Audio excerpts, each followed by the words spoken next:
India جام اور shutter down ہڑتال کی اپیل کرتے ہیں۔ خاموشی سے پیغام سنیں، خاموشی سے پیغام سنیں۔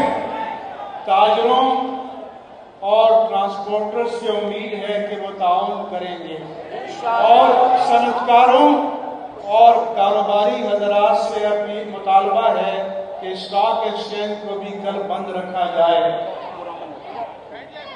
ہم تمام دکھی اہل سنت سے اپیل کرتے ہیں کہ یہ ہڑتال پرامن ہے، پرامن رہیں۔ یہ ملک ہمارا ہے، کسی اور سے زیادہ اس کی سلامتی ہمیں عزیز ہے۔ چادر اور چار دیواری اور جان و مال کی حرمت کا احترام کیا جائے اور نجی اور سرکاری املاک کو نقصان نہ پہنچایا جائے۔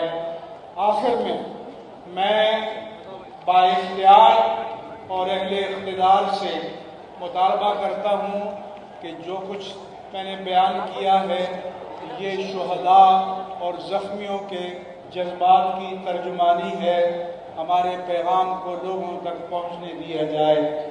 اگر ہمارے پیغام کو پہنچنے سے روکا گیا تو پھر یہ لاوا بری طرح سے پھٹ پڑے گا۔ اسی طرح سے میں یہ بھی بتانا چاہتا ہوں کہ محمد شفیع اور اسلم خاکی اور مولوی اقبال حیدر کے نام سے پیغام کو